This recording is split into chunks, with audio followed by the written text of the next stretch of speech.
Welcome back to another episode of Contractor Secrets with Trade Business Success. This is a podcast for Aussie contractors who are wanting to scale their business, income and life. My name's Warren Peachey, this episode's host.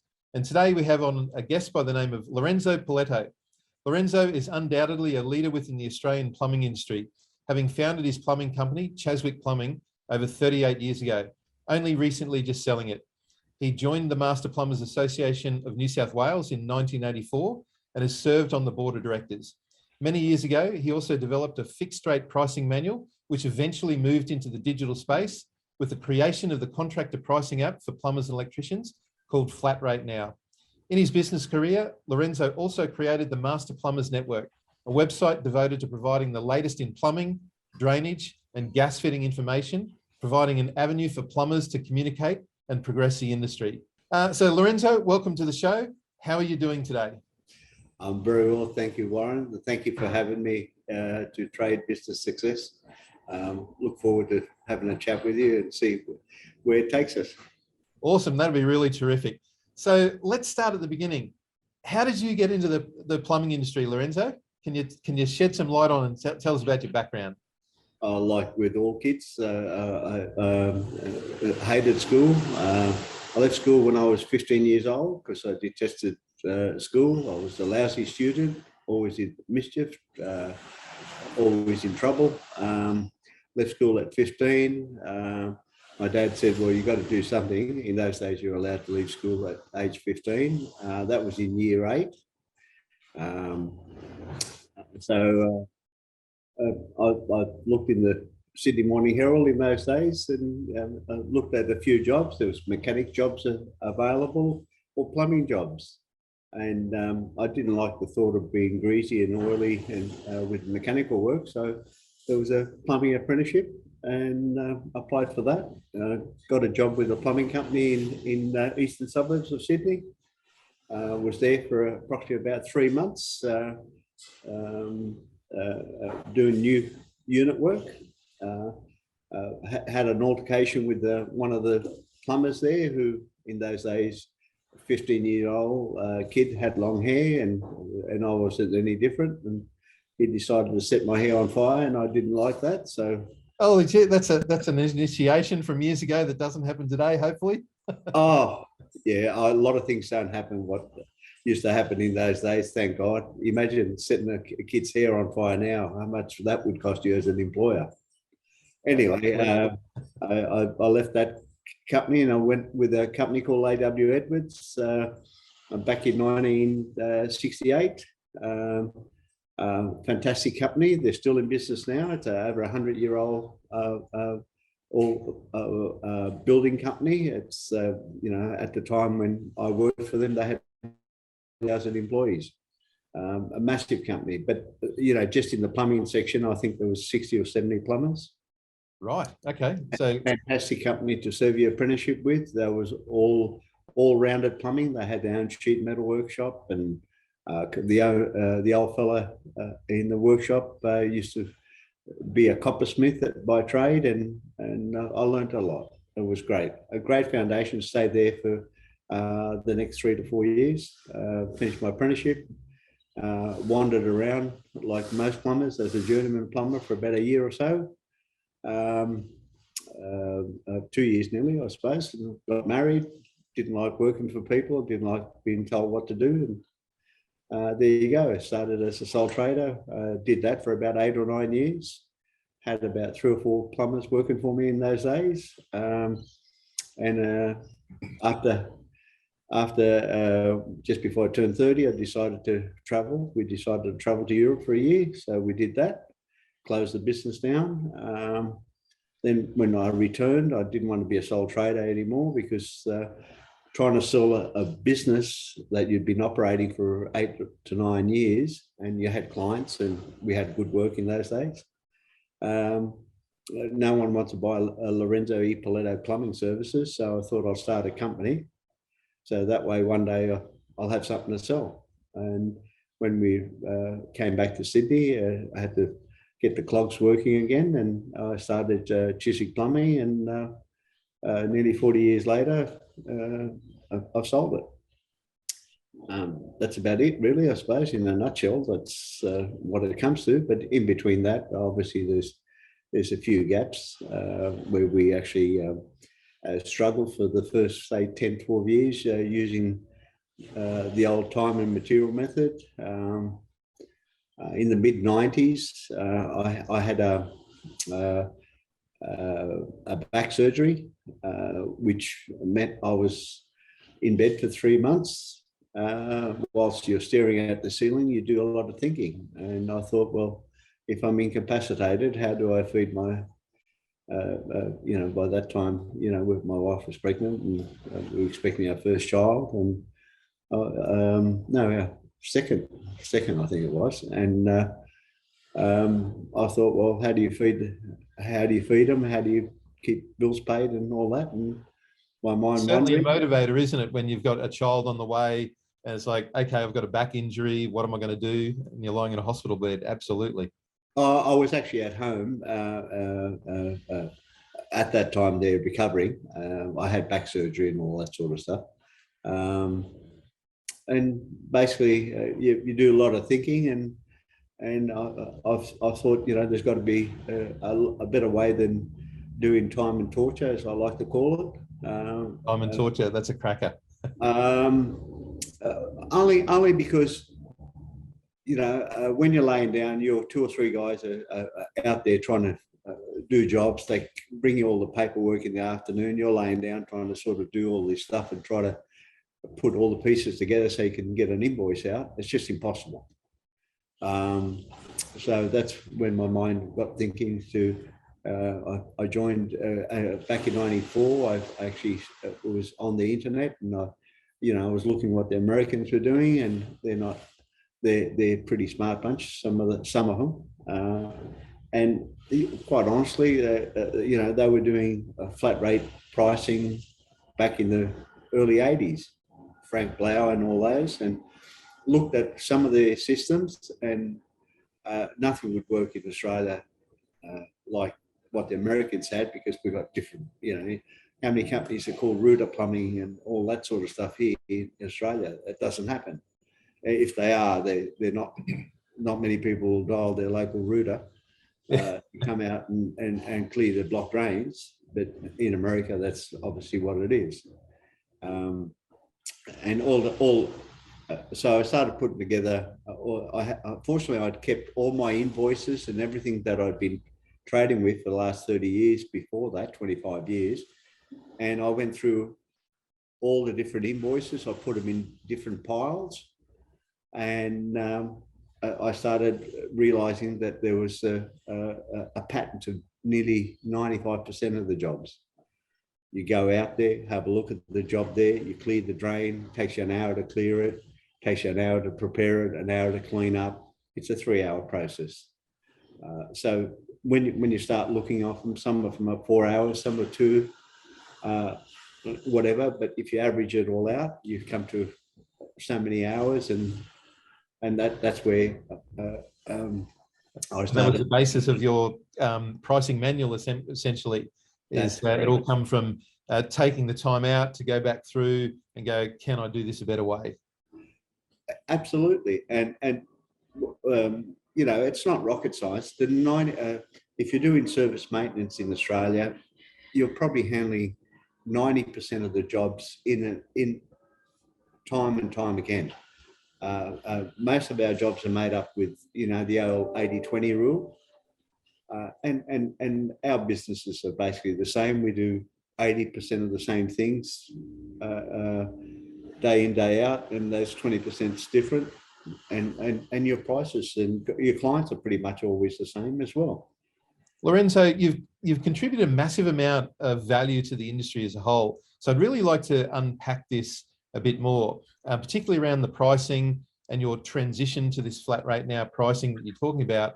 And really, have you overcome some of the common challenges and objections that many contractors use as excuses to not progress down this line? Because a lot of people say, okay, if you're going for a flat rate pricing, it's not fair to the customer. So I just want to have a little bit more of a look into that. So, the transition in terms of what was specifically involved for you to move from time and material pricing to flat rate sort of now or fixed rate pricing? Well, at the time there, back in, I think it was in 94, 95, when I was experiencing these back issues, I employed a plumber to actually go through all my paperwork, and I found out I'd had over $100,000 of outstanding invoices. We're talking about 1994. It creeps up, doesn't it? That I hadn't invoiced clients, and I hadn't chased up clients. I hadn't chased up the clients for payments and things like that. And I was wondering why my cash flow was suffering. And I thought, this is stupid. You know, I'm struggling and I'm begging my bank to give me a bigger overdraft and all that stuff there. And I've got all this money sitting there. I've paid for the materials. I've paid for the labor. I've paid for all those things there. And I'm begging the clients to pay me, please. So that way I can pay the bank my overdraft, and et cetera, et cetera. And when you get to that stage there, you think to yourself, you're pretty stupid. You're not a bank. You're a plumbing company, and you should be paid for your work. And you drive into McDonald's and whatever, guess what? You know, you drive in and they'll give you your burger and whatever. And even before they give you the burger, the girl at the counter takes the money. That's before you get your burger. So you're honouring them to give you the burger the way you want it, and you've paid them in advance.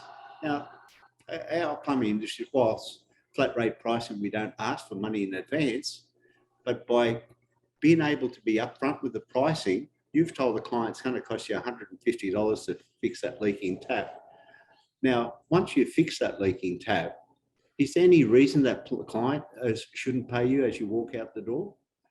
That's it. Try and collect as you go. So what was the result, Lorenzo, once you moved to this model? What was the biggest result you saw in your business with doing that? Oh, well, you instantly have cash flow because, 95 to 98% of the business, probably 95% of the cash flow came in that same day. So therefore, you had a cash flow, you didn't have that cash flow problem where you actually waiting for the money to pay your accounts. You're not waiting for the money to pay for your truck, all this sort of stuff. You've got the money. You've got the money at the end of every day. And I changed my model of my plumbing business as well at that time there. And I just made sure that I was only doing service maintenance. So I basically, from 1994 onwards, I just got rid of all the headache jobs.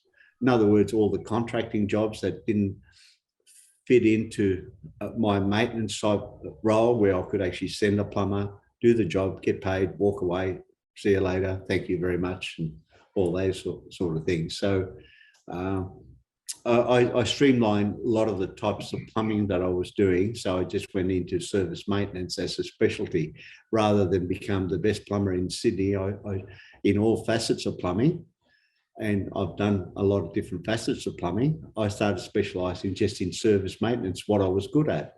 I was good at customer service. I was good at response time.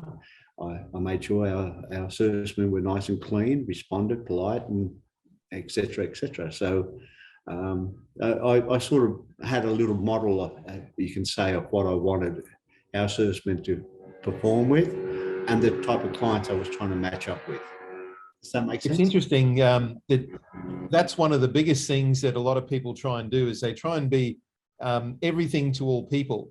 And by doing that and taking on every job is they actually limit the customer experience. And they, by really focusing and concentrating what you've done is essentially said, no, I'm really good at service maintenance. Although I'm good at all these other things, I'm just going to concentrate on that.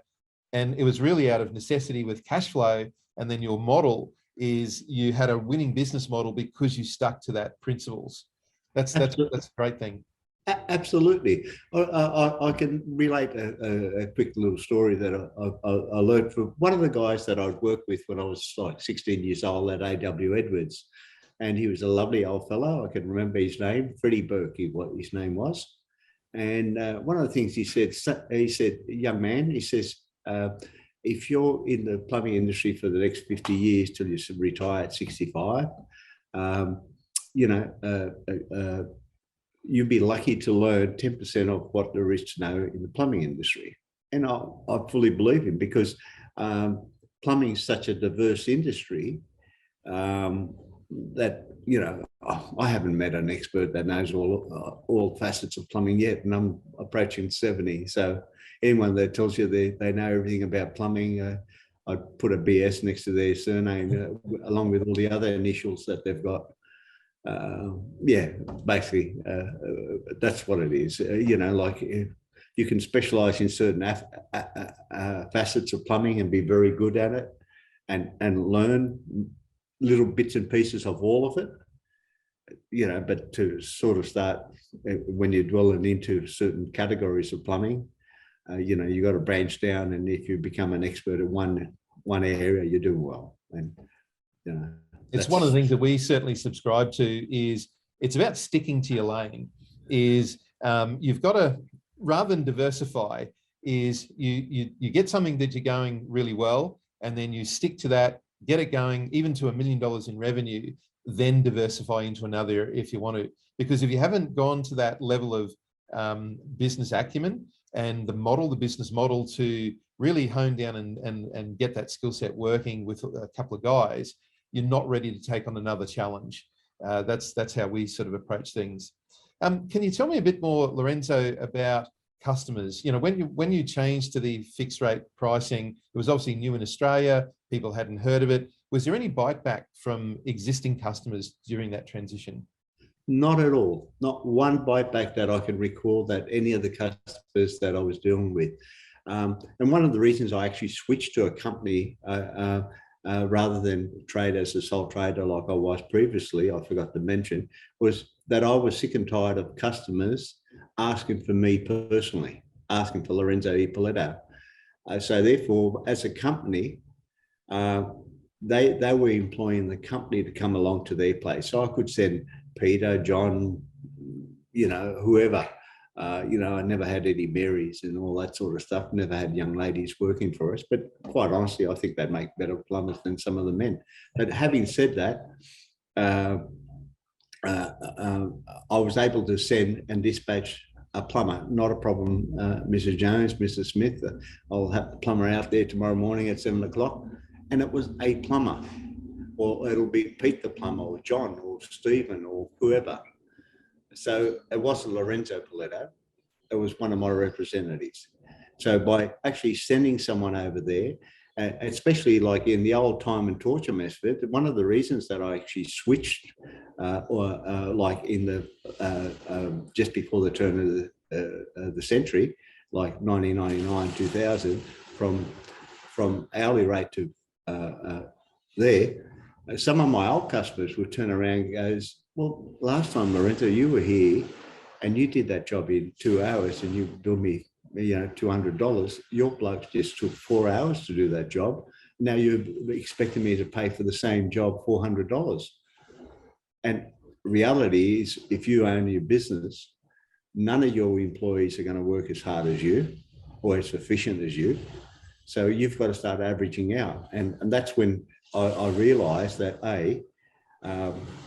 you can't start charging by the hour and all that. I was sick and tired of being compared to my plumbers being compared to me as far as efficiency or service or whatever. And then, you know, and our customers would ring up and say, oh, you know, what's your hourly rate? And I says, well, how much would you like to pay? I said, I've got a slow plumber and I've got a good plumber. Which one would you like? It's funny. You know? It's a really good point you made there, Lorenzo. Particularly for the audience listening into this podcast, is the more efficient and the better that you worked, the less money that you made under the time and torture method. So you being efficient, doing a great job for the customer as a plumber, you make less money. Yep. The less efficient plumber was actually making me more money because he was charging $400 for a job that I used to do for $200. So, you know, it doesn't take a great brain to work out, hey, listen, there's got to be something wrong here.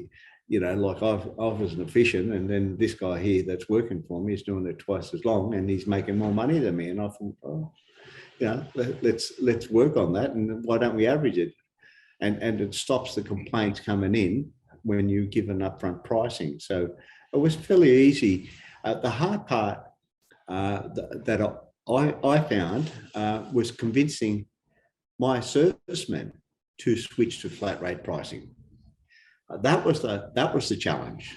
Actually, I want to unpack that a little bit more, Lorenzo, because this is one of the things that this is what I would call open book management. You're getting your technicians and plumbers on the ground to interface with the customer, set the pricing, collect the money.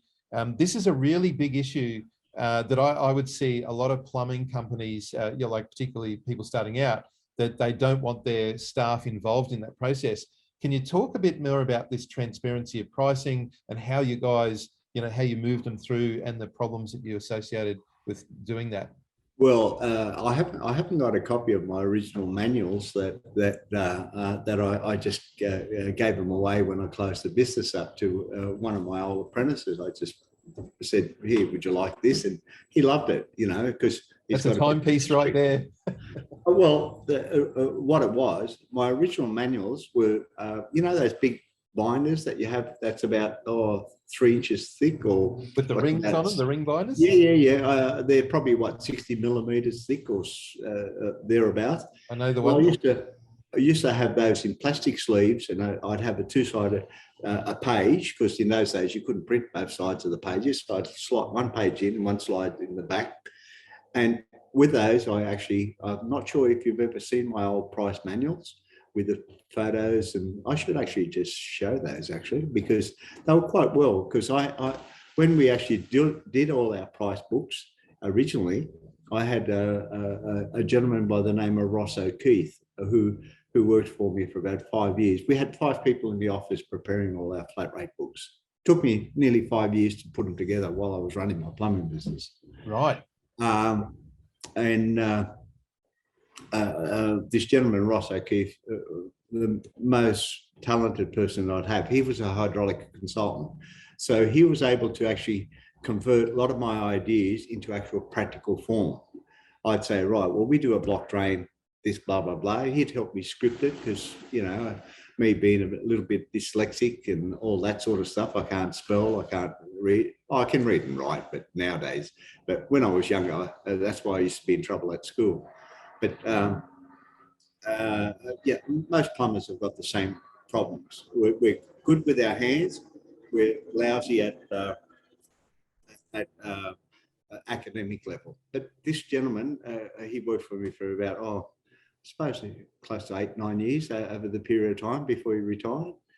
And he helped me tremendously create all my flat rate books. They were very good because it showed like a boundary trap. You'd have a sketch with a boundary trap, and you'd have all the description. Then we'd have 3 prices with them. We'd have like more or less easy, medium, and hard type things. So a serviceman, and he had the scope, he had the depth of the boundary trap, how much if it was 1 meter down, 2 meters, 1.5 meters. So the prices were all written in there for him. So all they had to do was copy the description, put in the price of what they estimated, whether it was a difficult ground or a soft ground or whatever, and then they'd put the price presented to the client. And what we found, by being upfront with the prices, all our jobs were being accepted. We didn't have any, there was no, like in the old days when I'd turn up and I'd say, well, we've got to dig up your thing. How long would it take? Oh, it should take 1 or 2 days. Or is it 1 or 2? And you'd get questioned, so you'd multiply one day at, $80 an hour, whatever we were at the time, 70. And you'd multiply the 7 times 8, 56, 560 a day. And they'd, cringe and bear, because they'd be standing you with a, stopwatch and trying to say, well, you started at 7:30, and you finished at 3. That's only 6.5 hours or 7 hours. Why can you deduct an hour off your bill? There's a lot of anxiety around customers when they don't know what the pricing is up front. The more transparent you can be, explain the process of the job and give them a fixed price, then they know there's a lot of comfort in that. So yeah, I can see where the fixed rate pricing is a much smarter way to go, that it just doesn't create that anxiety in the customer, which is really important. We found, and my servicemen there, once we spent time training our guys to do that, like I spent probably 10, 12 years once a week training my guys 2 hours every morning, religiously, for the best part of 15 years, I suppose, 12, 15 years. And just to take them through the sales process, clean your boots, how to enter a house, greet them and all that. It's very basic stuff, but you know what? A lot of us plumbers are not very basic. Sometimes we're abrupt, and especially getting servicemen that have come out of construction industry. They're used to working in homes, in buildings where no one cares what they look like. They can go in with mud, walk in with mud, whatever. Poor lady's got white carpet. She doesn't want a tradesman walking in with mud and looking filthy and all that stuff there. She's, very proud of her home. And that's the sort of stuff that you have to train your plumbers to be aware of, courtesy, the old saying, do what you do. Do what you'd expect other people to do in your own home. It's interesting because common sense is not common practice. And your approach to it was weekly training, 2 hours every week, all the guys, Yep. Consistency. Yep. We actually used to hire a hall in the middle of Five Dock, and all our trucks would turn up there at 7 in the morning for the 2 hours. We had the hall out, and we'd take them through the training. In the old days, I used to bring in a 30-inch television screen, pop it up on a bench, and then they'd sit down, and you'd give them one or two training DVD videos of, I don't know if you ever heard of Charlie Greer, one of the American speakers out there that used to train people in the US. Quite a knowledgeable bloke, but then you've got to convert it into Australian.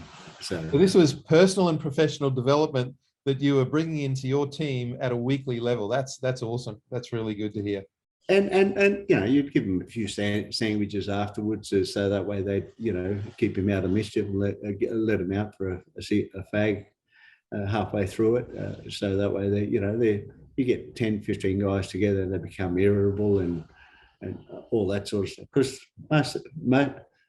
most of them are exactly like me. They left school at a young age.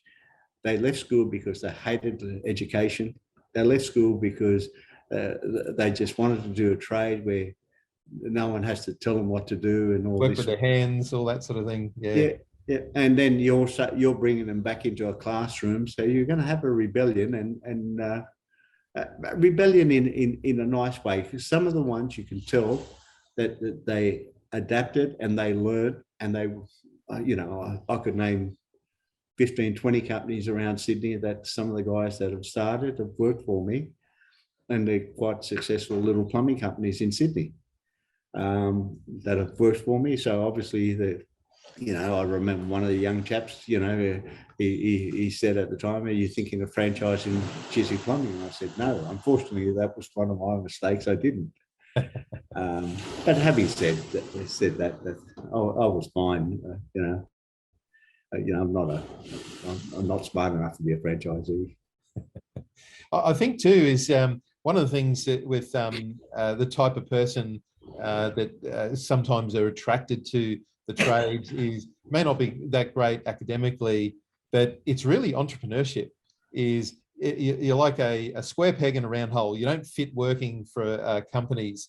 And you were saying earlier that you work for a large company and you cut your teeth, where they had all the different workshops. And I had a similar experience where I worked with thousands of people. There was the electrical workshops, transformer workshops, and having that experience of working with a diverse group. But as you're going through, you start to realize that entrepreneurship and business ownership is really the pathway. How do you, when you're looking for people like that, or you identify that someone in your company might be that way inclined, how did you nurture them to keep them interested? I'd be really interested to hear your views on that. Well, basically, well, yeah, I had a lot of long-time employees, which were quite good.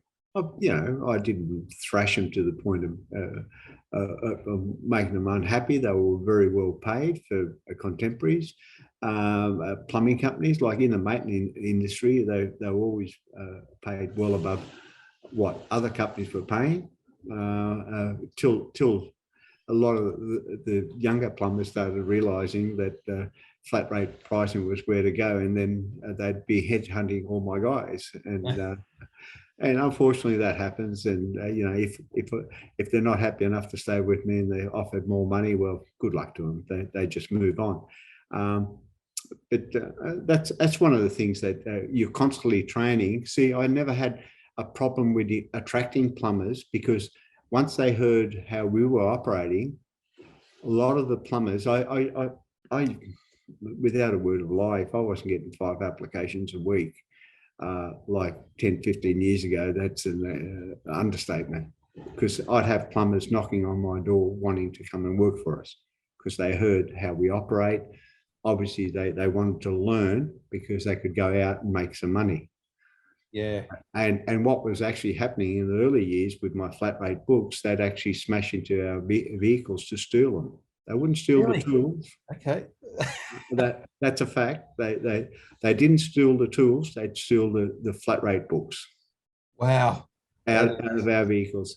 And I won't name the company in Sydney. It's quite a large company. And if you're watching this one day, you know who you are, you big fella. He actually said to me straight to my face, "Lorenzo, I made a lot of money out of those books I stole from you." The brazenness of even saying that to you. That is actually, look, my mum's grave, my dad's grave, straight to my face. He knows who he is, and he'll watch this. I'm sort of friendly with him. He's quite a nice kid now, but a bit of an a-hole in those days. But he actually said that to us, and he runs a very successful plumbing company across Sydney at the moment. He's very successful, a lot more so than Chiswick Plumbing was. But but they're probably look. You take to a certain level, and then if they're aggressive enough, they go to the next level. My problem is with Chiswick Plumbing, I wasn't aggressive enough. I'd been concentrating on FlatRateNOW and trying to make that successful. And one of the only reasons I actually pushed myself to advance Chiswick Plumbing is because I remember sitting down at a business breakfast with 5 other local plumbing companies in Sydney back in 2002, 2003. And those companies that see this, they'll remember the breakfast. And I remember walking in with this big binder and say, "This works, boys. You guys want to buy this? I'll sell it to you."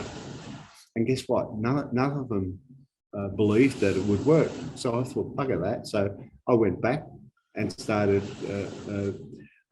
making sure Chiswick Plumbing. In other words, I'm selling something that's not proven. So you got it going in your own business, and it took off. Tell me about that, Lorenzo. So you went from a few plumbers to like 40 odd plumbers. Oh, no, not 40. I think the most I've ever had was about 25, 26. Oh, okay. 25. It's still a huge jump though. Plus 5 in the office. Okay. But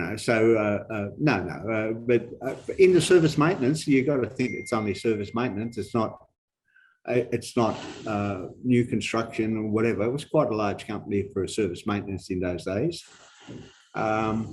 Basically, I went through that growth period basically to try to sell my books, and then once they seen that, and one of the companies, my first client I sold it to was a company in Sydney, quite a large company. Unfortunately, they've just folded, I believe, but I think they had about 180 to 100 trucks before they folded.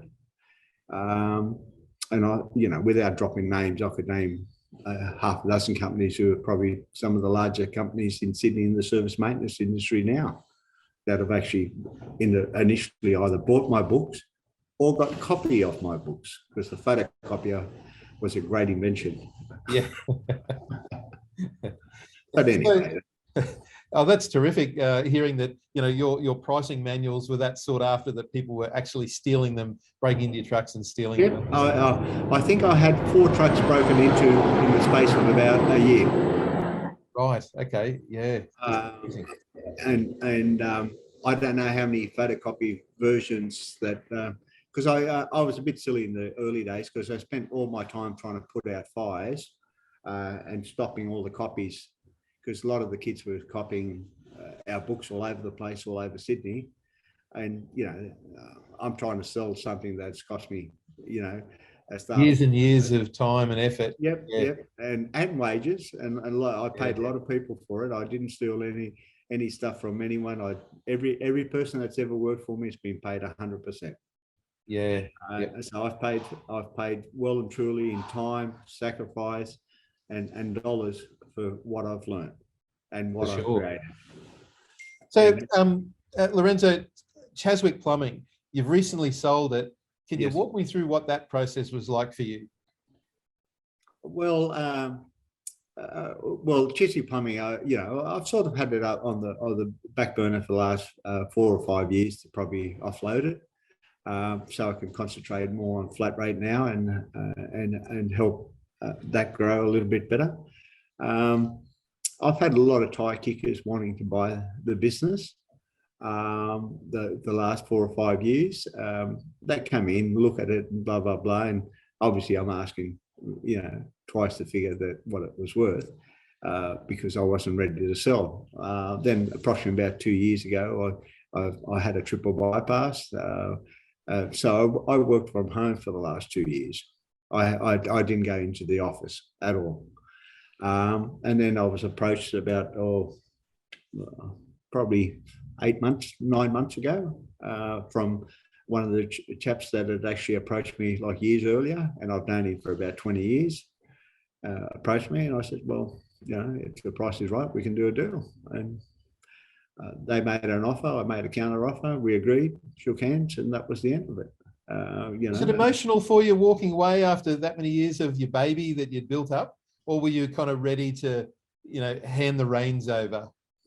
I was very ready to hand the reins over, whatever. But I mean, it is a little bit emotional because you're handing over something you've spent there. But I was very confident that the person I sold it to had enough integrity to run it ethically and do it properly. In other words, part of the condition was that they kept all our staff, which they honoured, all the staff that wanted to go with them. A majority of them are still working for them. And they asked us to stay on. I didn't want to stay on any further. Once it's not my business, I don't want any involvement in it. And they're still running in Sydney. They've done a terrific investment into their plant and equipment and tools, as what I've seen on Facebook. I don't make too much contact with them, but they're investing back into the employees, into their business. As far as I'm concerned, it's a win situation. They're looking after the 50-odd thousand clients that we'd built up over the years, and I'm happy. I got what I wanted out of it, and they've got what they wanted out of it, a reputable business that is still operating for, hopefully for the next 40 years. What would be some advice, Lorenzo, for other people in your situation that are looking to sell their business? What would you say to them that's your biggest takeaways of selling the business and going through that process? Selling the business, possibly, get your bits and pieces in order beforehand. I didn't expect to sell it as quickly as what I did, or more or less it came about very quickly, like within 5 weeks, 6 weeks. Approach was made. I accepted the approach. When do they want it? I can have you the checks in the bank, blah, blah, blah, this month. And I thought, well, let's do it. And basically, I think it was October the 30th, they walked out. November the 1st, that was their business. and I had no contact since then. Would be a lot of it come down to your management systems and using your flat rate pricing model that was the attraction factor for Chiswick Plumbing selling price? I think a lot of that possibly would be. Also, the quality of some of the staff that they got with the business. Some of the staff were quite good. As you can appreciate, like I wasn't involved with the business for 2 years, so therefore that they could see a business was still running, self-managed. The staff knew in the office how to do it. The pays would go through, the wages, all the timesheets and all those things. The servicemen would go in, do their jobs that they were allocated to. So all that was happening in the background continuously without my involvement. And obviously from a businessman's point of view, you don't want to buy a job. You want to buy a business that can run independently of you. In other words, like if you drop dead tomorrow, the business would still operate. Yeah. One of the things, Lorenzo, you talked about your commitment to the consistency of training every week for 2 hours, hiring a hall, getting the guys there, taking TV and the videos and that professional development. I'm assuming that you did that with a lot of other areas of your business, your management structure, the forms, how you run it. Would that be a big, the consistency of all that? Is that how you got to having the business a well-oiled machine from everything right the way through? I think that's all part of it. Yes. Having said that, creating forms where the guys would fill out the customer job details and all that. A lot of that stuff there. I was fortunate enough that I had a very talented IT person in the office, and whenever I used to always have a notebook next to me. So when I thought of an idea, I'd scribble it down, and then I'd say, right, can you create this and all that? Whether it was a job sheet and marketing, advertising, whatever it was. I'd jot down the ideas, and then, even when I used to go to sleep, I'd sleep with a notebook next to my bed, and sometimes I'd wake up and I'd think of something, and I'd turn the light on quickly and scribble it down so I wouldn't forget. That's a really interesting point. I used to work for a guy up here in Queensland. His name is Joe Richardson, and he has JPR. Again, very similar story. Started out really small, built the company up. It's one of the largest electrical contractors. He had about 500 or 600 employees working for him. And he recently sold a few years ago, maybe 5 years ago, to a French company. They're worth $8 billion. But I remember talking to his wife, Pat, this is like 25 years ago. And she said, oh, it's crazy. When we go to bed, I've got to turn the light off, and Joe's sitting there with a notepad beside him. By the morning, he'd have 20 pages of notes. That's what his wife was saying. He'd have 20 pages of notes, getting everything out of his head, all these ideas. And that would be something that he would practice nearly every night from what Pat was saying. So there's a bit of gold wisdom there, is if you've got ideas, write them down. Absolutely. And that's what I find with some of the young fellas, and I try to tell them sometimes. I've got a couple of young boys that used to work for me. They'll ring me up and ask me a couple of things, and I try to tell them, and I say, just keep a diary with you and just write down your do list every day, and then get rid of them one at a time. Get rid of your headaches, because if you're trying to contain everything in your brain, you'll forget. Especially when you get to my age, Alzheimer's kicks in. You'll either forget or you'll put it at the bottom of the list or whatever. At least if you do like a little do list, it's elementary, stuff that, I think everyone does. I must say, Lorenzo, I've always got maybe 3-4 of these always with me. I do the exact same thing, always writing stuff down. I used to find it very beneficial because I like marketing, and I like thinking of ideas, market and all that sort of stuff. So I used to do a lot of that sort of stuff, and then just write my ideas, and then I'd hand it to the guy that was working for me, and I'd say, can you create something like that? And then he'd bring it back, and I'd scribble it out and redo it. Like he'd have the artistic skills. But then I would bring to the table, I would bring back unique ideas or ways to do it from a trades level, what it was going to bring to basically at the end of the day, you've got to make the phone ring. Without the phone ringing, I don't care how good you are, it's not going to work for you. That's really solid advice. I think one of the things, the key takeaways I got from our discussion this morning is really about you've got some great ideas, but without assembling the team, you've mentioned you had some really good IT people. You've had all these wonderful people around you to help you execute on your ideas and strategies. I'll give you an example. Most of our plumbers have been using high pressure water jets for what, close to 15 to 20 years now. 20 years? Yeah, 20 years. I've never used one. Okay. I've never cleaned a drain with a high pressure water blast. I've used them with the old fashioned electric eels hundreds of times in my earlier years. But if you ask me I wouldn't know how to turn it on. The servicemen that were working for me were trained to go learn how to use it safely and all that sort of stuff. But I've never used one in my life. Accounts. I had a full-time accountant in the office, so he did all the bookwork. He made sure the GST was paid, the long service leave and all that. It was all paid. By 12 o'clock on a Thursday afternoon, everyone would get their pay at 1 minute past 12, whatever the entitlements were. Bang. So I wouldn't even know how to do online banking. To me, it was no need for me to learn those things. I'm trying to learn how to use the card to pay for things half the time. My wife's very good. She teaches me all those things. That's really interesting, Lorenzo, is, getting the right people doing the right jobs is a massive part of winning in business. People trying to wear too many hats.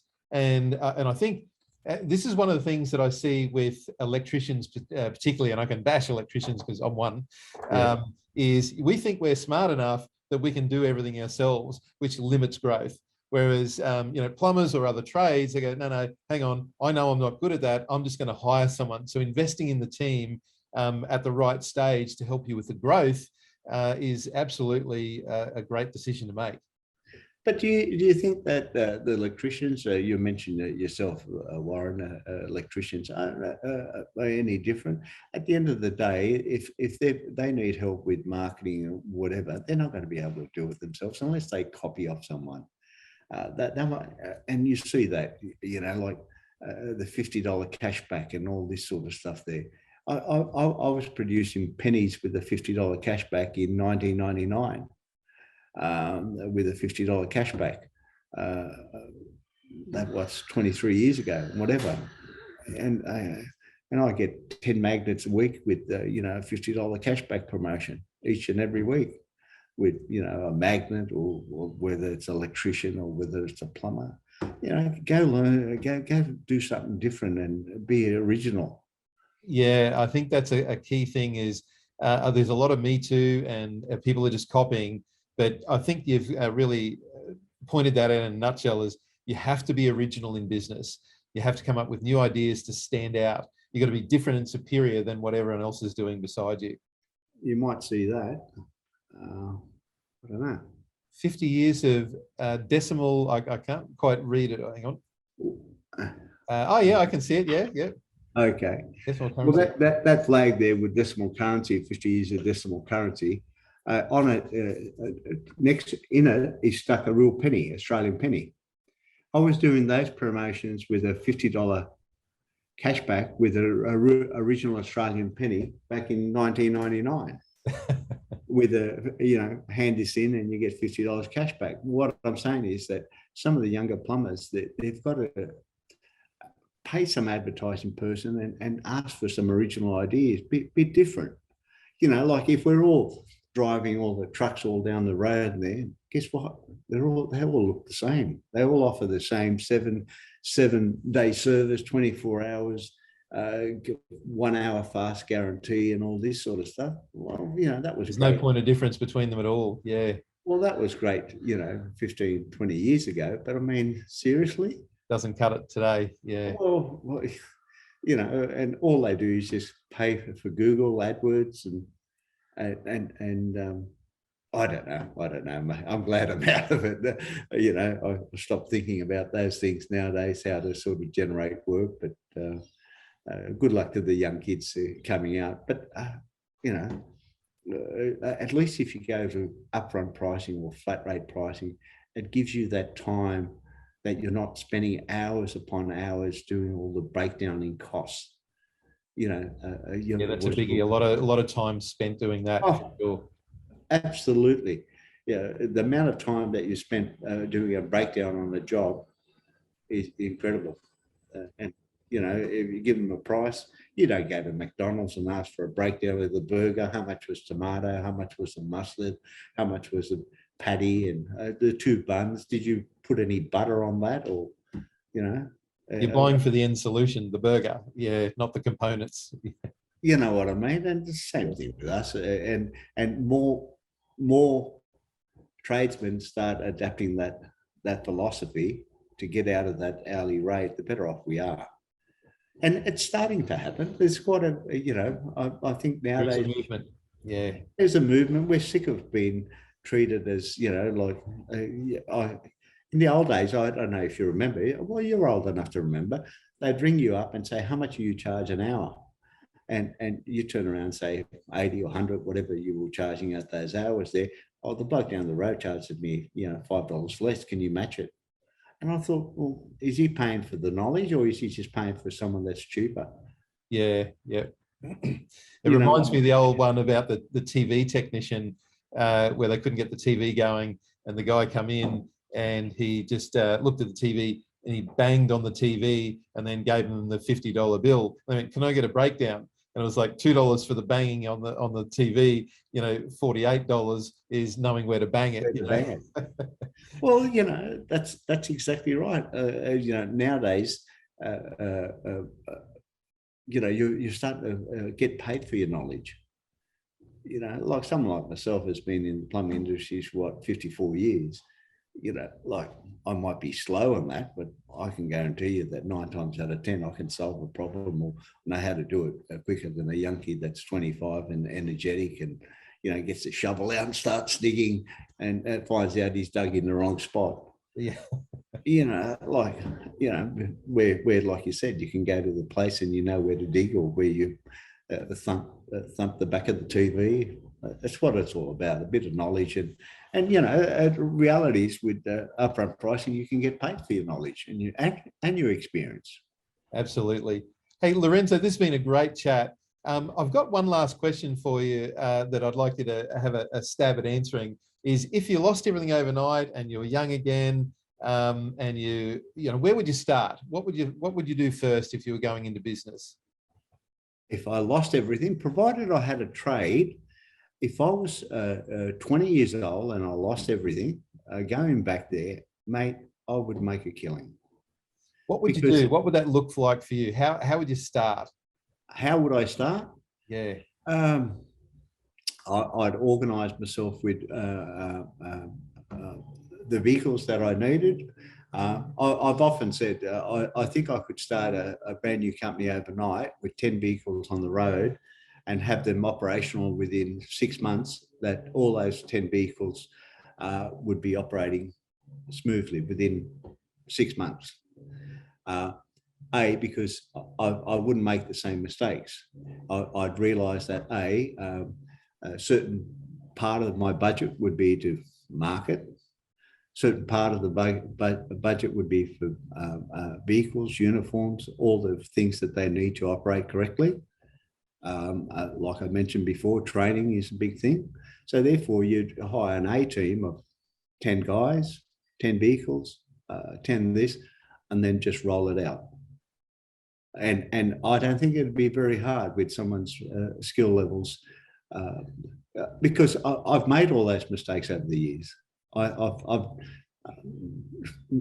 Warren, you're old enough to realise that you've made so many mistakes, and I think we learn from all our mistakes from the school of hard knocks. I've been 25 years old. If I was back in plumbing at that age now, knowing what I know now, you straight away you'd be in upfront pricing. You'd have all your systems in place, but you wouldn't do it. You wouldn't set up the business, and I wouldn't start with, say, a one-man band and all this sort of stuff. I'd have, say, 5 men, 5 trucks. Go bigger. Right, we're going to need $200,000 in marketing for the first 6 months. That's what I'm going to need. It means that I've got to spend, say, $20,000, $40,000 a month to market, to get the phones to ring, to keep these guys going. And after 6 months, you're going to put a boy with all those things. You're going to need an extra $100,000 in marketing to keep the boys going. You've got your office procedures all set up. So therefore, the wages are all set up. You'd have your accounts person there. You'd have your girl answering the phone, the call diversions. You'd have all those things set in place. So it's not about, it's about the resourcefulness. You've got your skill set that you've developed. And the number one takeaway that from what I'm hearing is, because you've made all the mistakes and you've developed all the systems, is you could shortcut that start process because you wouldn't try and play small. You would literally have the resourcefulness to get the resources that you need to just go out and do what's necessary to make it happen. Oh, absolutely. You wouldn't even, you wouldn't even muck around with 1 or 2 plumbers. I wouldn't waste my time. If I was trying to sort of do it properly. When I'm saying properly, like the 1 or 2 plumbers that doesn't suit people, you asking me what I would do wrong differently. I wouldn't get on the tools. I wouldn't do any of that stuff there, for the simple reason that it's not the type of person I am anymore. There's higher value tasks to do. Your experience and knowledge, yep, and business acumen, yep, is what you would see you through. Absolutely, and same thing with these younger plumbers there.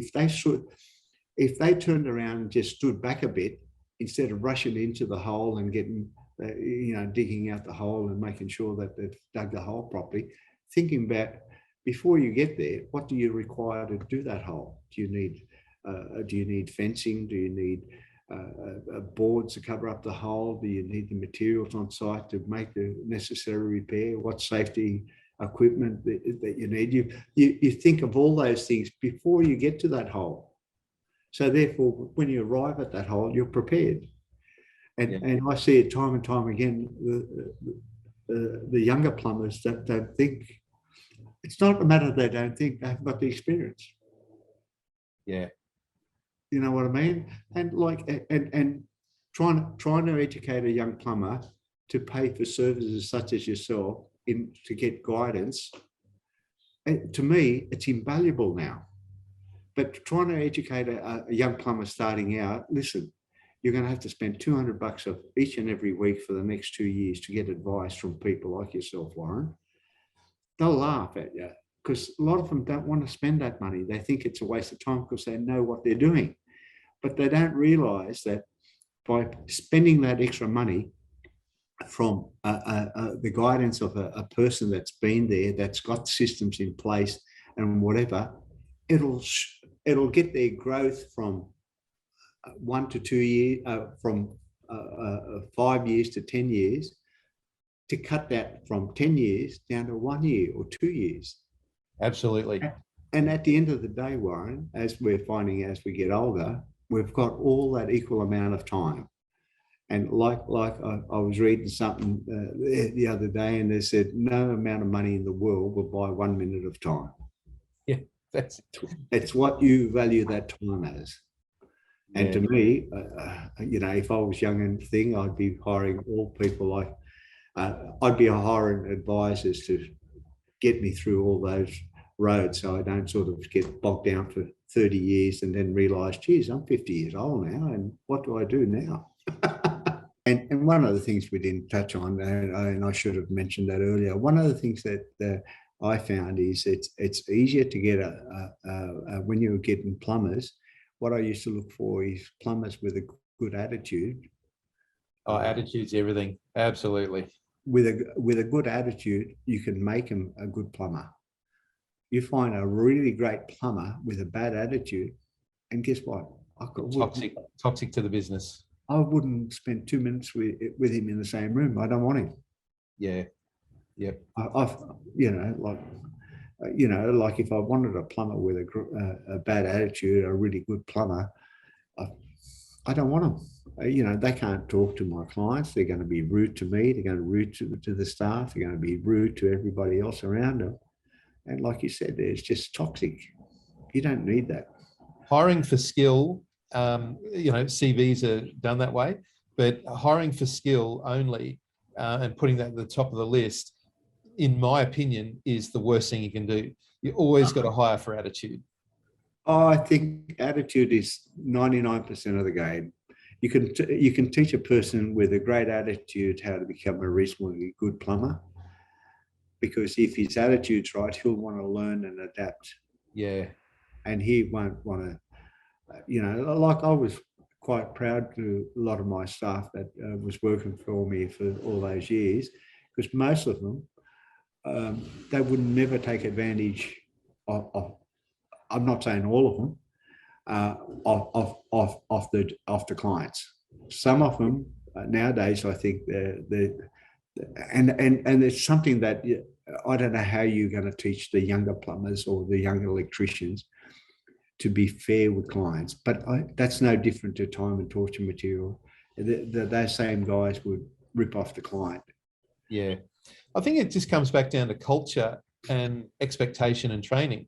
Is the regime that you had in place with every week doing that 2 hours, reinforcing, because people can sway from where they, if you don't keep up that training and that consistency, it's like having a meeting once every 3 months on safety. Do you think safety is going to be important in your business if you only do it every 3 months? That should be, how do we involve safety and leadership on safety, leadership on training, leadership on customer service, if you're not doing it weekly? To me, the ones that do it weekly are always going to win. They're always going to be at the forefront of any business. Oh, absolutely. And trying to make,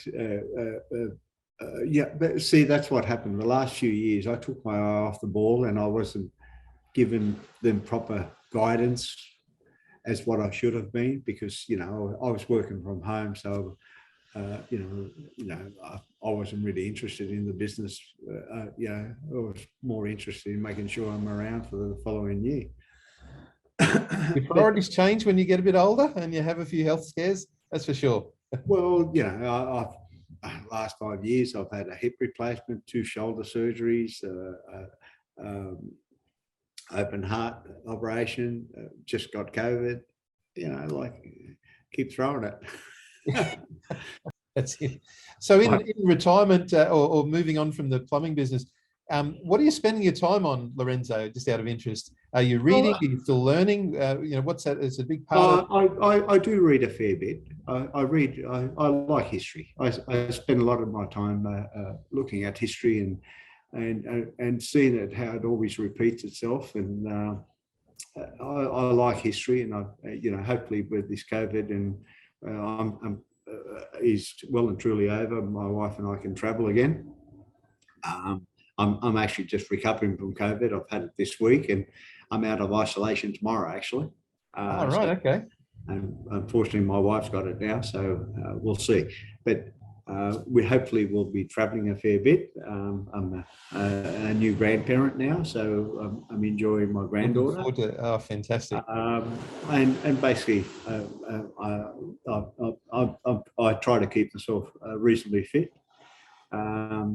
I do weights and things like that, and hopefully I might get back into start running again. Who knows?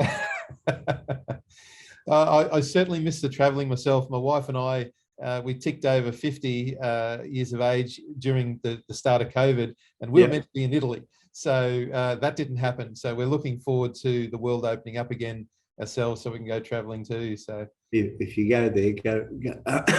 We did a cycling holiday a few years back in Tuscany. fantastic, absolute amazing place to cycle through Tuscany if you haven't done it. I'll have to put that on the list. Well, if you, I don't know if you cycle or anything like that. If you are going to a place like that, we stayed in, 600-year-old castles when we were there, because we were cycling from one point to another, and they'd move all our luggage to the next. You'd only cycle 50 or 60 kilometres a day, and then you stop in at wineries and cheese. Oh, stop it! Sounds wonderful. Absolutely amazing, and hopefully this year we go to Bratislava. My wife's doing a triathlon down there, so hopefully we'll go there for, we all open up properly, and hopefully that fiasco that's going on in Ukraine's over by then, and safe to travel through there. Well, that's terrific. Thanks so much for coming on to the show today, Lorenzo, and speaking with us. I know everyone's going to get quite a bit of value out of some of the things that we talked about. And I guess too is in terms of fixed rate pricing is, the time and torture method. Love the expression you put on that is really not the way to run a business, and going for fixed rate pricing. So thanks again, Lorenzo. Really appreciate you coming on the show today. Thank you, Warren. It's a pleasure chatting with you, and I wish trade business success, or as the name implies, all the best. Okay. Thanks very much. You Talk take soon. care. Cheers. Bye-bye.